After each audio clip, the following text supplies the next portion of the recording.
Hello friends, good morning. आज का हमारा टॉपिक है शक्ति मैनेजमेंट, शक्ति व्यवस्थापन। आज हम पढ़ेंगे एनर्जी मैनेजमेंट। कल हमने पढ़ा था टाइम मैनेजमेंट। टाइम मैनेजमेंट क्या होता है, समय व्यवस्थापन क्या होता है। इसको मानवीय साधन और अमानवीय संसाधन दोनों में रखा गया है। ये कल हम लोगों ने पढ़ लिया था।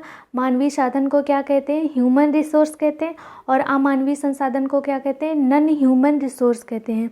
तो टाइम को किस में रखा गया है, ह्यूमन रिसोर्स और नॉन ह्यूमन रिसोर्स दोनों में रखा गया है। मानवीय संसाधन और अमानवीय संसाधन दोनों में रखा गया है। मानवीय संसाधन किसने कहा इसको, तो ग्रास एंड किंडल जो है इसको मानवीय संसाधन माने हैं।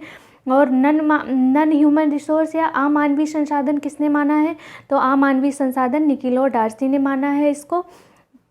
इसका मैंने ट्रिक भी बताया था, जहाँ एन से एन मैच हो जाए उसको क्या मान लेंगे हम, अमानवीय संसाधन। Non human resource, non human resource क्या होता है, निकिल एंड डार्सी ने इसको बोला है। तो आज का हमारा क्या टॉपिक है, आज हम पढ़ेंगे शक्ति व्यवस्थापन या एनर्जी मैनेजमेंट। एनर्जी मैनेजमेंट को किस में रखा गया, एनर्जी मैनेजमेंट को भी मानवीय संसाधन में रखा गया है, ह्यूमन रिसोर्स में रखा गया है। ह्यूमन रिसोर्स में क्यों रखा गया है इसको, पहले हम इस पर बात कर लेते हैं। तो जो शक्ति है, एनर्जी है, ये एक मनुष्य के अंदर इंटरनल पावर होती है। एक तरह की क्या होती है, इंटरनल पावर होती है। इसलिए इसको किस में रखा गया, मानवीय साधन में रखा गया। ये एक इंसान के अंदर निहित होती है, उसकी जो कार्य करने की क्षमता होती है उसी को बोलते हैं एनर्जी। कोई इंसान बहुत जल्दी थक जाता है काम करते करते, और किसी में कैपेसिटी ज़्यादा अच्छी होती है काम करने की, तो वो कठिन कार्य या कैसा भी कार्य हो दिन भर करता रहता है, उसमें जल्दी उसे थकान ही नहीं लगती है। तो ये क्या हो गया, ये होता है एनर्जी या शक्ति व्यवस्थापन। तो आज हम इसी के बारे में पढ़ेंगे। पहले हम ये जान लेते हैं कि इसको क्या कहा गया है।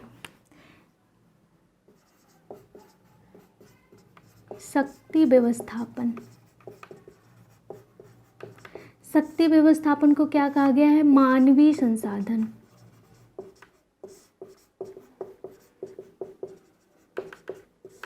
इसका यूज कर ग्रीडी अपने उद्देश्यों की प्राप्ति करती है। कम से कम शक्ति का प्रयोग कर ज़्यादा कार्य करना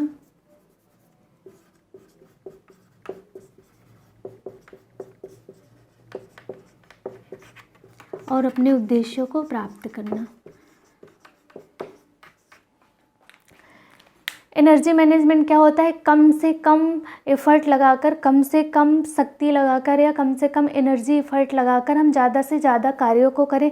लेकिन उसमें क्या हो, एक चीज़ का ध्यान रखना है यहाँ पे, कि उसमें क्या हो, जो हम कार्य कर रहे हैं उसकी गुणवत्ता खराब नहीं होनी चाहिए। उसकी जो क्वालिटी है, उसकी जो गुणवत्ता है, गुणवत्ता हमेशा अच्छी होनी चाहिए। कार्य की जो गुणवत्ता है वो हमेशा अच्छी होनी चाहिए।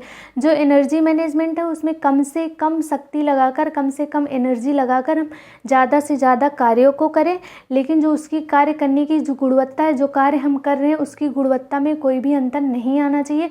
जैसे हम ज़्यादा एनर्जी लगाकर कार्य करते थे तो कार्य की गुणवत्ता, जो कार्य होता था बहुत ही अच्छे तरीके से होता था। उसी तरह अगर हम कम शक्ति या कम एनर्जी लगाकर कार्य को करेंगे तो हमारा कार्य अच्छा होना चाहिए और कार्य सही होना चाहिए।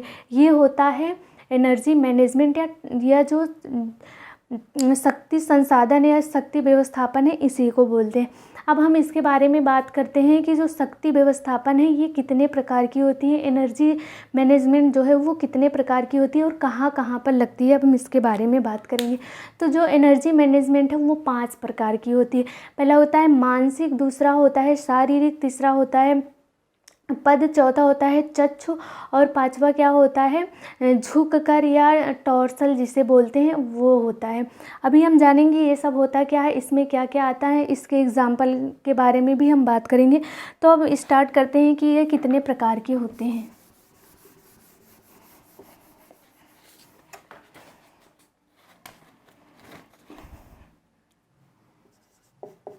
शक्ति व्यवस्थापन के प्रकार।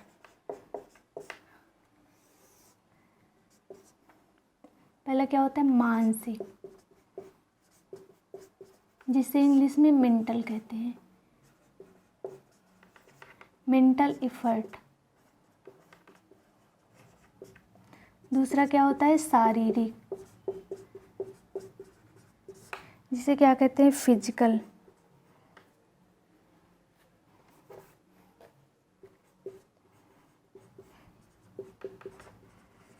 Physical effort. तीसरा होता है पद, इसे क्या बोलते हैं इंग्लिश में? पेडल। Pedal effort. और चौथा होता है चच्छ, या इसे क्या बोलते हैं? विजुअल। Visual effort. और पांचवा होता है मोड़न, इसे क्या बोलते हैं? टॉर्सल। टॉर्सल मोड़न या झुककर कार्य करना। तो हम देखेंगे कि जो शक्ति व्यवस्थापन है, जो एनर्जी मैनेजमेंट है, वो कितने तरह का होता है और इसके उदाहरण के बारे में, इसके एग्जाम्पल के बारे में भी हम बात करेंगे। पहला क्या आता है? मानसिक। मानसिक को क्या कहते हैं? Mental effort. मेंटल इफर्ट का क्या मतलब है? जहाँ पर भी हम अपने मस्तिष्क या अपना दिमाग लगाकर कार्य करते हैं उसी को क्या करते हैं? मेंटल या मानसिक इफर्ट करते हैं। जहाँ पर भी हमारा दिमाग कार्य करता है, जहाँ पर हम मेंटल इफर्ट लगाते हैं उसी को क्या कहते हैं? मानसिक प्रयास कहते हैं या मानसिक इफर्ट कहते हैं। इसमें क्या आता है? जैसे तर्क करना, किसी से बात करना, कोई चीज़ हो, प्लान बनाना, व्यवस्थापन करना, मैनेजमेंट करना, डिसीजन लेना या निर्णय लेना, ये सब क्या होता है? इसमें आता है। मानसिक प्रयास का क्या होता है? तो जहाँ पर हम अपना मेंटल इफ़र्ट लगाते हैं, जहाँ पर मानसिक प्रयास करते हैं, जहाँ पर जो काम करने में हमारा माइंड काम करता है, तो वहाँ पे क्या करते हैं? हम कौन सा प्रयास लगाते हैं? वहाँ पर मेंटल इफ़र्ट लगाते हैं या मानसिक प्रयास लगाते हैं, उसी को कहते हैं मानसिक एफर्ट या मानसिक प्रयास कहते हैं उसको। तो इसमें क्या आता है? इसके एग्जाम्पल है याद करना, तर्क करना, किसी से बात करना, योजना बनाना, निर्णय लेना, ये सब क्या होता है? ये सब आते हैं मानसिक प्रयास में। मानसिक प्रयास के क्या उदाहरण हैं? हम इसको देख लेते हैं।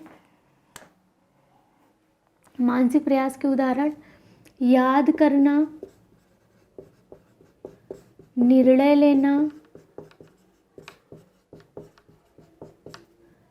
योजना बनाना,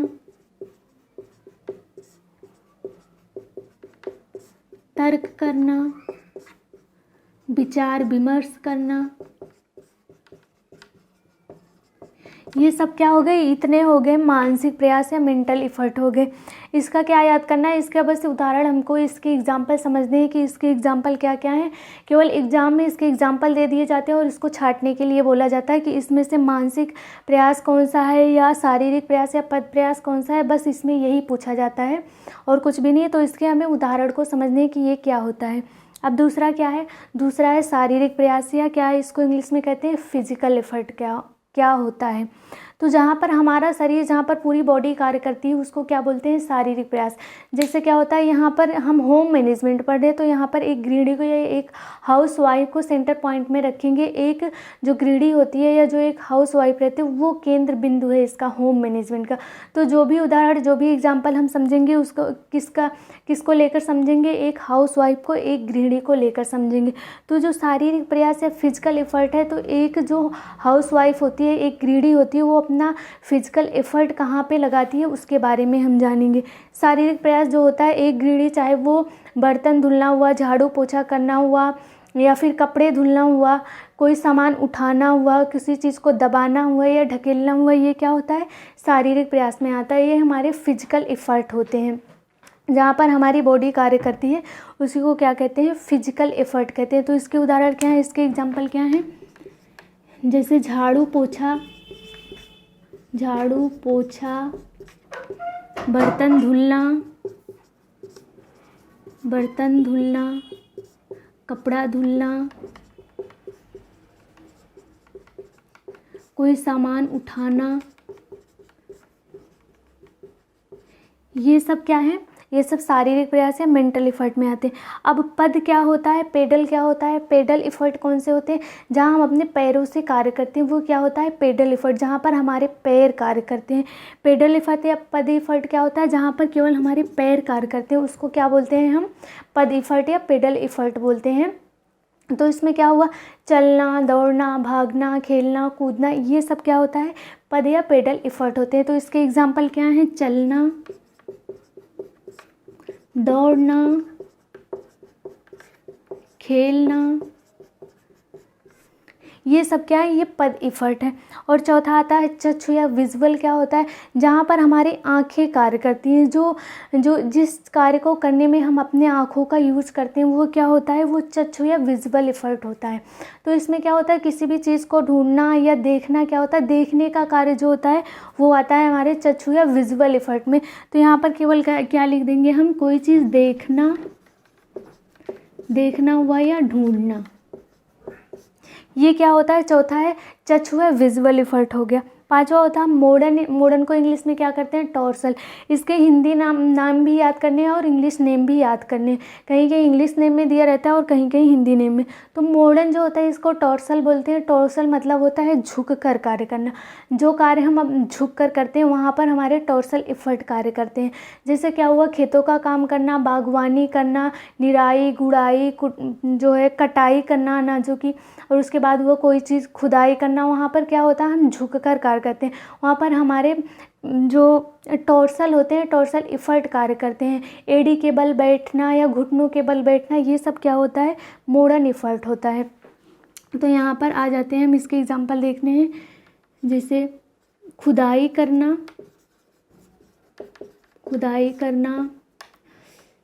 बागवानी करना, निराई करना, गुड़ाई करना,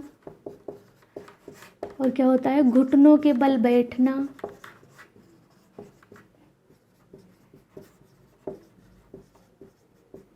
ये सब क्या है, ये सब टॉर्सल इफर्ट है। तो हम देख लिए कि जो इफर्ट है, जो एनर्जी इफर्ट है, वो 5 प्रकार का होता है। मानसिक, शारीरिक, पद, चक्षु और मॉडर्न होता है। इसके एग्जाम्पल को भी हम देख लिए। यहाँ तक तो सबको समझ में आ गया होगा, ये तो बहुत ही ईजी है। अब इसके आगे हम देखते हैं, इसके आगे आएगा फटीग या थकान क्या होती है। हम अब फटीग या थकान के बारे में भी देखेंगे कि इसके कितने प्रकार होते हैं या कैसे होता है, इसमें क्या करते हैं क्या नहीं। तो यहाँ तक सबको समझ में आ गया होगा। अब आ जाते हैं फटीग क्या होता है, इसके बारे में देखेंगे।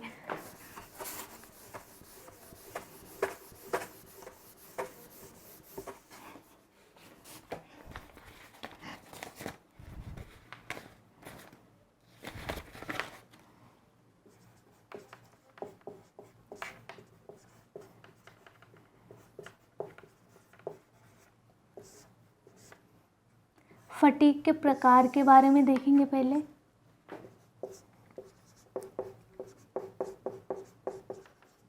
ये शारीरिक होता और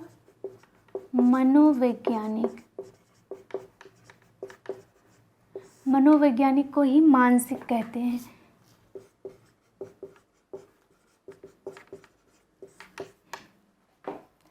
ये 2 प्रकार का होता है।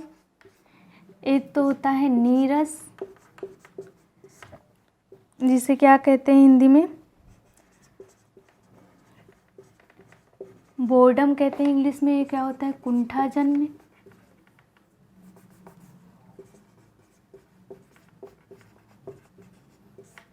इसे क्या कहते हैं, फ्रस्ट्रेशन।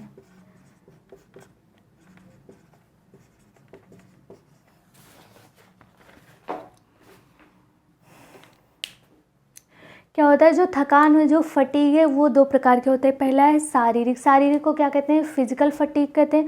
और जो होता है मनोवैज्ञानिक को मेंटल इफर्ट भी कहते हैं, मानसिक प्रयास भी कहते हैं। पहले हम शारीरिक थकान के बारे में देख लेते हैं कि शारीरिक थकान क्या होता है। थकान 2 तरह का होता है, थकान 2 प्रकार का होता है। पहला होता है शारीरिक थकान, जहाँ पर हमारी पूरी बॉडी थक जाती है जो कार्य करने में। और दूसरा क्या होता है, मनोवैज्ञानिक थकान को मानसिक थकान भी, मेंटल फटीग भी कहा गया है। इसमें क्या होता है, इसमें हमारी बॉडी नहीं थकती है, केवल हमारा माइंड थकता है, हमारा दिमाग थकता है। तो पहले हम आ जाते हैं शारीरिक प्रयास में। शारीरिक प्रयास क्या होता है, शारीरिक थकान जो होती है वो क्या होती है, जब हम कार्य करते हैं तो क्या होता है, तो हमारी मांसपेशियां जो है वो हमेशा लगातार कंटिन्यू क्या होते हैं, संकुचित होती हैं और विमोचित होती हैं, मतलब सिकुड़ती हैं और फैलती हैं। जब हम कोई भी कार्य करते हैं, चाहे हम झुककर कार्य करें चाहे हम खड़े होकर कार्य करें, तो क्या होता है, कार्य करते दौरान हमारी जो मांसपेशियां वो संकुचित होती हैं, विमोचित होती हैं, वो लगातार कंटिन्यू, चाहे हम कार्य करें या ना करें, लेकिन कार्य करते दौरान वो जब संकुचित और विमोचित होती हैं तो क्या होता है, उनमें जो संकुचित जो उसमें इकट्ठी हुई रहती है ऊर्जा वो क्या होती है, ख़त्म हो जाती है। हमारे कार्य करते दौरान जो हमारी मांसपेशियाँ सिकुड़ती और फैलती हैं, जो उनमें ऊर्जा इकट्ठी होती रहती है वो ख़त्म हो जाती है। तब क्या होता है, वहाँ पर लैक्टिक एसिड का निर्माण होने लगता है। जब मांसपेशियों की ऊर्जा ख़त्म होने लगती है तब वहाँ पर लैक्टिक एसिड का निर्माण होने लगता है।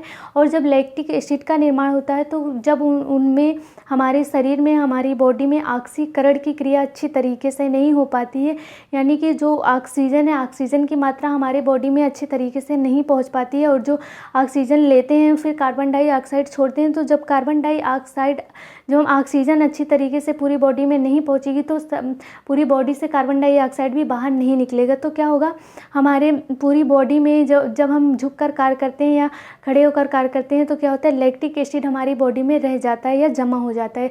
तो वहीं पे क्या होता है, हमारी जो मांसपेशियाँ वो कार्य करना बंद कर देती है, वो शून्य हो जाती है।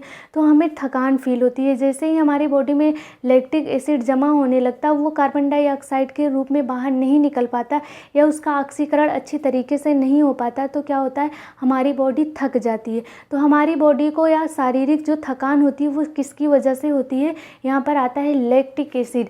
जो शारीरिक थकान है, यह क्वेश्चन में भी पूछा गया है कि शारीरिक थकान या हमारी बॉडी किस एसिड के कारण थकती है, तो होता है लैक्टिक एसिड। यहाँ भी एक बात नोट करने की ज़रूरत है कि क्या जो हमारी बॉडी थकती है, हमारी बॉडी में थकान किसकी वजह से होता है, तो लैक्टिक एसिड।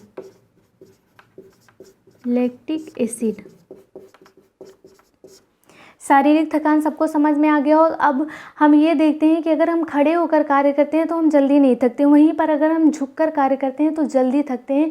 क्यों थकते हैं, इसको हम देखेंगे। अगर कोई आदमी या कोई भी पर्सन खड़ा होकर कार्य करता है, मान लो ये खड़ा है, मेरे को ड्राइंग बनानी नहीं आती लेकिन जिस तरह से भी आती है मैं समझाने की कोशिश कर रही हूँ बना के। ये एक आदमी है, ये खड़े होकर कोई कार्य कर रहा है, और एक आदमी है ये झुककर कार्य कर रहा है। तो जो खड़ा होकर कार्य कर रहा है, ये खड़ा है, यहाँ पे लिख भी देती हूँ, ये झुका है।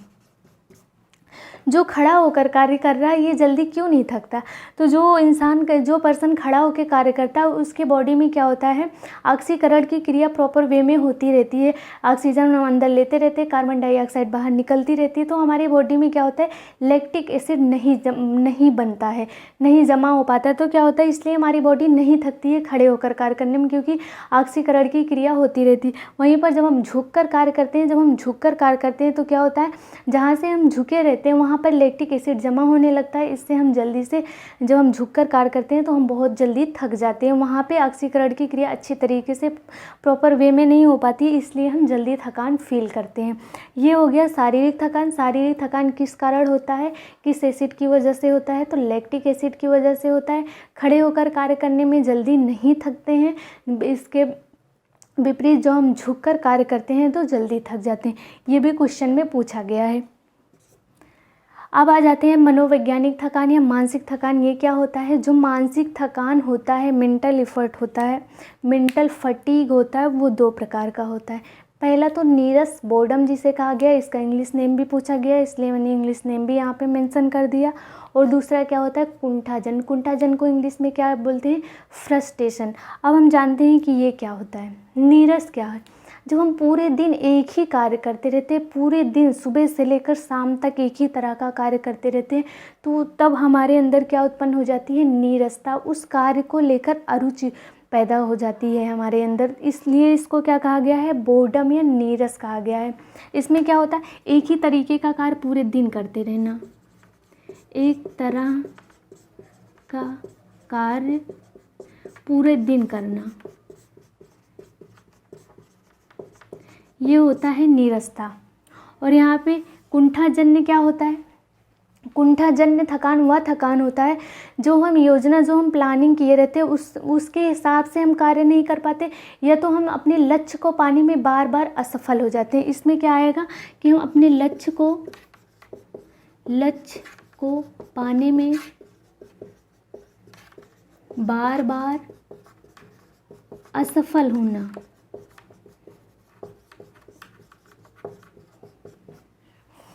मनोवैज्ञानिक थकान को मेंटल फटीग भी कहा गया है, मानसिक थकान भी कहा गया है। ये दो तरह का होता है। पहला होता है नीरस, नीरस को बोर्डम कहा गया है।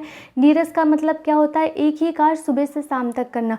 मान लो कि कोई पढ़ने बैठा है, कोई लड़का या लड़की कोई भी हो, वो 6 बजे सुबह से उठकर पढ़ने बैठी और शाम को 6 बजे तक पढ़ ली, एक भी बार नहीं उठी, तो क्या वहाँ पे क्या होगा, उसकी बॉडी तो नहीं थकेगी, क्योंकि उसकी बॉडी वहाँ पे वो फिजिकल इफ़र्ट नहीं कर रहा, तो वहाँ पर उसकी बॉडी नहीं थकेगी। लेकिन जो उसका मेंटल इफ़र्ट, वहाँ पे वो मेंटल इफ़र्ट कर रहा है, तो उसका क्या होगा, वहाँ पर माइंड उसका थक जाएगा, दिमाग उसका थक जाएगा, उस कार्य के प्रति उसे अरुचि उत्पन्न हो जाएगी। तो इसको दूर करने के लिए हम क्या करते हैं कि मान लो कोई सुबह से, मान लो कि 2 घंटे पढ़ाई करने के बाद या 1 घंटे पढ़ाई करने के बाद अगर 2 मिनट के लिए कुछ भी अदर काम हम कर लें, घर का कुछ काम कर लें, जैसे बिस्तर ठीक करना हुआ, सब्जी काटना वगैरह कुछ भी कर लें, या तो फिर कहीं हम थोड़ा सा 2 मिनट के लिए टहल लें, किसी से बात कर लें, तो क्या होता है, जो नीरसता, जो बोर्डम है वो नहीं होती है। तो ये होता है नीरस या बोर्डम, एक ही काम को सुबह से शाम तक लगातार पूरा एक ही काम को करना, तो उससे नीरस या बोर्डम हो जाता है। अब क्या होता है, कुंठाजन्य या फ्रस्ट्रेशन क्या होता है, कुंठाजन्य या फ्रस्ट्रेशन वह थकान, वह फटीग होता है जो हम अपना प्रयास तो करते हैं, हम अपना मेंटल इफ़र्ट तो लगाते हैं वहाँ पर, लेकिन जो हम प्लान बनाए रहते हैं, जो हमारा योजना रहता है, जो हमारा उद्देश्य रहता है, उसको हम बार बार पाने में असफल हो जाते हैं। तब क्या होता है, वहाँ पर कुंठाजन्य थकान होता है, मतलब उसके प्रति घृणा हो जाती है, उस कार्य के प्रति घृणा होना ही क्या होता है, कुंठाजन्य थकान। फॉर एग्जाम्पल इसके लिए, जैसे कोई भी स्टूडेंट हो, वो बार बार नेट का या पीजीटी टीजीटी का किसी का भी फॉर्म फिल कर रहा है, वो पूरा अपना इफ़र्ट भी लगा रहा, पूरा प्रयास भी कर रहा, हर तरीके का प्रयास वो कर रहा, लेकिन जब उसका रिज़ल्ट आता है तो क्या होता है, उसमें निगेटिव रिज़ल्ट आ जाता है बार बार। तो उससे क्या होगा, वहाँ पे उसे कुंठाजन्य थकान होगा, उस कार्य को करने के लिए उसमें घृणा हो जाएगी कि ये मेरे से नहीं होगा, क्योंकि मैंने इतने साल तक प्रयास किया, ये मेरे से नहीं हो रहा है। तो ये क्या होता है, ये कुंठाजन्य थकान होता है, वहाँ से उसे फ्रस्ट्रेशन हो जाता है। ये होता है थकान, फटीग जान गए। अभी इसमें हम देखेंगे कि जो मेंटल इफ़र्ट करते हैं उनको कितना आराम करने की ज़रूरत है, जो शारीरिक जो फिज़िकल इफ़र्ट लगाते हैं उनको कितना आराम करने की ज़रूरत है, अब इसके बारे में हम देखेंगे। ये तो सबके समझ में आ गया होगा कि फटीग कितने तरह के होते हैं और इसमें क्या क्या आता है। अब हम इसके आगे देखते हैं।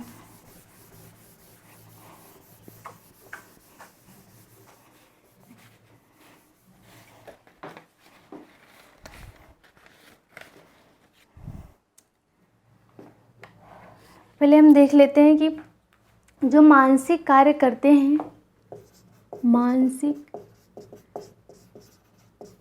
कार्य करने वाले के लिए यहाँ पर होता है शारीरिक कार्य। जो मानसिक कार्य करते हैं, अगर वो 40 मिनट का मानसिक कार्य मेंटल इफ़र्ट लगाएं तो उनको केवल 2 मिनट की आराम की ज़रूरत होती है। उनका माइंड फिर ताज़ा हो जाता है, फ्रेश हो जाता है, वो पहले की तरह फिर कार्य करने लगते हैं। तो ये क्या होता है, मेंटल इफ़र्ट जो लगाते हैं, जो मानसिक प्रयास करते हैं, उनके थकान को दूर करने के लिए 40 मिनट काम पर उनको 2 मिनट का आराम चाहिए। क्या चाहिए, जो मानसिक काम करते हैं 40 मिनट कार्य पर 2 मिनट आराम। वहीं पर जो शारीरिक कार्य, जो फिजिकल इफ़र्ट लगाते हैं, उनके लिए क्या होगा, अगर वो 100% कार्य किए हैं तो उनमें 75% उनको आराम चाहिए, मतलब जितना वो कार्य किए उसका 1/3 भाग उनको आराम करने की ज़रूरत। तब उनकी बॉडी क्या होती है, रिपेयर हो जाती है, फ्रेश हो जाती है, फिर वो पहले की तरह कार्य कर सकते हैं। तो ये क्या होगा, जो फिजिकल इफ़र्ट लगाते हैं उनको क्या हो गया, 100% कार्य किए, 100% कार्य किए हैं, उसमें क्या होता है, उनको 75% का आराम चाहिए। जो मानसिक प्रयास करते हैं, मेंटल इफ़र्ट करते हैं, उनको 40 मिनट में 2 मिनट का आराम चाहिए। जो फिजिकल इफ़र्ट करते हैं उनको 100% में 75 या 75% क्या करना चाहिए, उन्हें आराम करना चाहिए। ये हम जानेंगे। अब हम जानेंगे कि थकान को दूर करने के क्या क्या उपाय हैं, क्या करके हम थकान को दूर कर सकते हैं कि हमारे पास थकान ना आए। अब हम इसके बारे में बात करेंगे।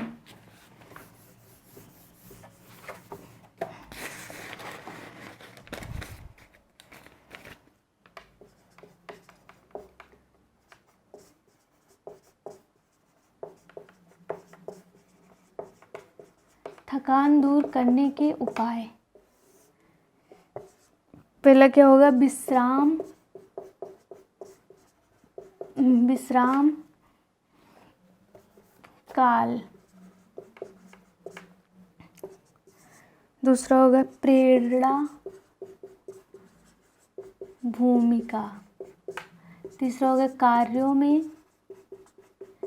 कार्यों के प्रति रुचि।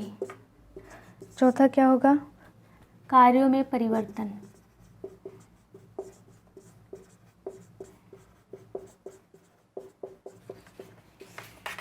पांचवा क्या हो गया? शारीरिक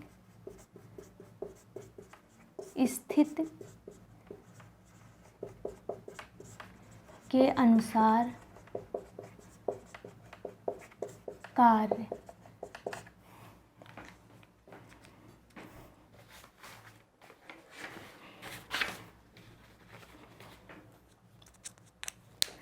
थकान को दूर करने के कितने उपाय हैं? ऐसा कार्य करें हम जिससे हमारी बॉडी में जल्दी थकान ही ना फील हो। तो उसको से जो थकान, जो फटीग है, उसको दूर करने के लिए हम क्या करते हैं? विश्राम काल, कार्य करने के दौरान कुछ ऐसे टाइम होते हैं जिसमें हम आराम करते हैं। दूसरा क्या है? प्रेरणा की भूमिका। तीसरा क्या है? कार्यों के प्रति रुचि। चौथा क्या है? कार्यों में परिवर्तन। और पांचवा क्या है? शारीरिक स्थिति के अनुसार कार्य होने चाहिए। अब इसको हम डिटेल में पढ़ते हैं कि विश्राम काल क्या होता है। अभी मैंने बताया आप लोगों की जो मेंटल एफर्ट करते हैं उनको 40 मिनट के कार्य में 2 मिनट का आराम चाहिए, और वहीं पर जो फिजिकल एफर्ट करते हैं उनको 100% या 100% कार्य करें हैं तो उनको 75%, 75% का आराम चाहिए। तो ये होता है विश्राम काल। कोई भी ग्रेडी हो, कोई भी मैनेजर हो, कोई भी स्टूडेंट हो, पूरे दिन कार्य नहीं कर सकता है, क्योंकि क्या है, सबके रिसोर्स सीमित होते हैं। कोई भी किसी की कार्य करने की क्षमता या कैपेसिटी जो है वो भी सीमित होती है। कोई भी इंटरनल रिसोर्स हो या फिर ह्यूमन रिसोर्स हो या नॉन ह्यूमन रिसोर्स हो, सारे रिसोर्स सीमित होते हैं। तो सबको कार्य करने के दौरान आराम भी ज़रूरी होता है। वो आराम सोना ही नहीं हो सकता कि जिसको जिसमें रुचि हो, किसी को न्यूज़पेपर पढ़ने में रुचि है तो वो ले लिया, किसी को सिलाई कढ़ाई बुनाई में रुचि है तो वो काम कर लिया। ये सोना ही आराम नहीं होता। लेकिन सोने से क्या होता है, बॉडी एकदम फ्रेश हो जाती है, पहले की तरह हो जाती है। पहले जितना हम कार्य कर रहे हैं, जितना एफर्ट लगाकर, उतना हम एफर्ट लगाकर फिर कार्य कर सकते हैं। प्रेरणा की भूमिका क्या होती है? किसी को कार्य करने के लिए मोटिवेट करना, कार्य के प्रति उसे उकसाना या उस कार्य के लिए उसे उत्साहित करना, ये क्या होता है? प्रेरणा। किसी को मोटिवेट करना कार्य के प्रति। कार्यों के प्रति रुचि क्या होती है? कोई भी कार्य हो, एक ही तरह का कार्य हम बार बार करेंगे तो उसमें अरुचि आ ही जाएगी, उसके प्रति रुचि खत्म हो जाएगी, जो इंटरेस्ट है वो खत्म हो जाएगा। तो इसको करने के लिए क्या करेंगे हम? फॉर एग्जांपल कोई भी बच्चे को पढ़ा रहे हैं या बड़े स्टूडेंट है, लेक्चर के दौरान क्या करें, उसमें हम अगर फिगर को ऐड कर लेते हैं, फिगर बना के दिखाते हैं तो ज़्यादा समझ में आता है और इंटरेस्टिंग भी हो जाता है। स्टडी हमारी क्या हो जाती है? इंटरेस्टिंग हो जाती है, जो हम पढ़ रहे हैं या जो पढ़ा रहे हैं। उसी प्रकार से अगर किसी बच्चे को पढ़ा रहे हैं तो उसे हम शेप्स बना के दिखा सकते हैं। जो भी चीज़, अगर हम ए फॉर एप्पल पढ़ा रहे हैं तो एप्पल भी दिखा सकते हैं, उसे उसका फिगर बना के दिखा सकते हैं। तो ये क्या हो गया? कार्यों के प्रति रुचि जागृत करना, किसी भी तरीके से कार्य के प्रति रुचि लाना होता है। ये होता है कार्यों के प्रति रुचि जागृत करना। अब चौथा क्या है? कार्यों में परिवर्तन करके। कार्यों में परिवर्तन करने का मतलब है कि एक ही तरह का, मान लो हम सुबह 6 बजे पढ़ने बैठे, अगर शाम 6 बजे तक पढ़ते रहें तो क्या होता है, उसमें अरुचि उत्पन्न हो जाती है, या जो कहते हैं बोर्डम या नीरसता आ जाती है। तो उसे दूर करने के लिए क्या होता है? कार्यों में परिवर्तन कर लेना चाहिए। मान लो हम 2 घंटे पढ़े, 3 घंटे पढ़े, तो बीच में क्या होगा, 5 मिनट 10 मिनट अगर हम रेस्ट कर लें, किसी से बात कर लें या कोई और काम कर लें, तो ये क्या होगा, कार्यों में परिवर्तन हो जाएगा। हमारा जो मेंटल एफर्ट है, जो शारीरिक प्रयास है, कुछ भी हो, वो हमारा एकदम फ्रेश हो जाएगा, हमारी जो बॉडी है रिपेयर हो जाएगी। ये क्या होता है? कार्यों में परिवर्तन करके भी थकान को दूर किया जाता है। शारीरिक स्थिति के अनुसार क्या होगा? शारीरिक स्थिति जैसे जिसकी शरीर की बनावट है, मान लो कि फॉर एग्जाम्पल इसके लिए सबसे बढ़िया एग्जांपल है कि कोई गृहिणी है, कोई हाउसवाइफ है, वो एकदम छोटी सी है। अब उसके लिए किचन बड़ा सा बनवा दिया गया, सामान रखने का रैक कितना ऊपर बनवा दिया गया। अगर वो उचक्कर सामान लेगी तो क्या होगा, उसका बॉडी जल्दी थकेगा, क्योंकि वह वहाँ तक पहुँच नहीं पा रही, उससे ज़्यादा एफर्ट लगाना पड़ रहा, तो वो जाहिर सी बात है जल्दी थकेगी। तो ये क्या होगा, शारीरिक स्थिति के अनुसार जैसे जिसकी बॉडी की बनावट है, जितनी हाइट है, जितना सब कुछ है, उसी के हिसाब से उसे कार्य भी देना चाहिए, उसी के हिसाब से उसे कार्य करने का जो भी है वो सब सामान उसे व्यवस्थित करवाना चाहिए। तो ये हो गया ये जो फटीग है, जो थकान है, उसके दूर करने के उपाय। अभी यहाँ पे एक चीज़ और ध्यान देने की ज़रूरत है कि जो थकान है उसको हम मापते किस में है, ये भी क्वेश्चन में पूछा गया है।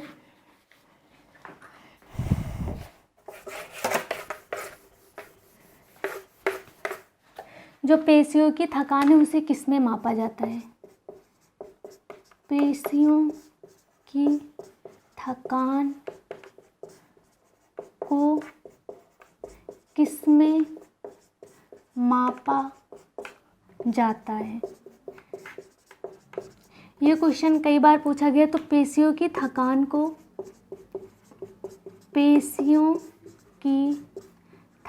को अर्गोमीटर में, अर्गोमीटर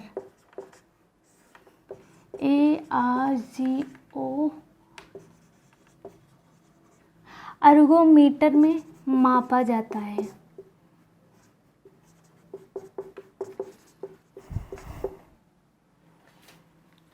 पेशियों की थकान को किस में मापा जाता है? जो पेशियों की थकान है उसे अर्गोमीटर में मापा जाता है। ये क्वेश्चन भी पूछा गया है, इसलिए मैंने यहाँ पे इसको भी मेंशन कर दिया गया। तो सबको समझ में आ गया होगा। आज का जो क्लास था वो क्या था? एनर्जी फट कितने प्रकार के होते हैं, उसके 5 प्रकार है, उसके बारे में हमने देखा। फिर फटी गया, जो थकान है, थकान कितने प्रकार के होते हैं उसको हमने देखा। थकान के दूर करने के उपाय क्या होते हैं इसको भी देखा। मेंटल एफर्ट जो 40 मिनट का कार्य करते हैं उन्हें 2 मिनट का आराम चाहिए, और जो शारीरिक प्रयास करते हैं उन्हें 100% में 75% का आराम चाहिए।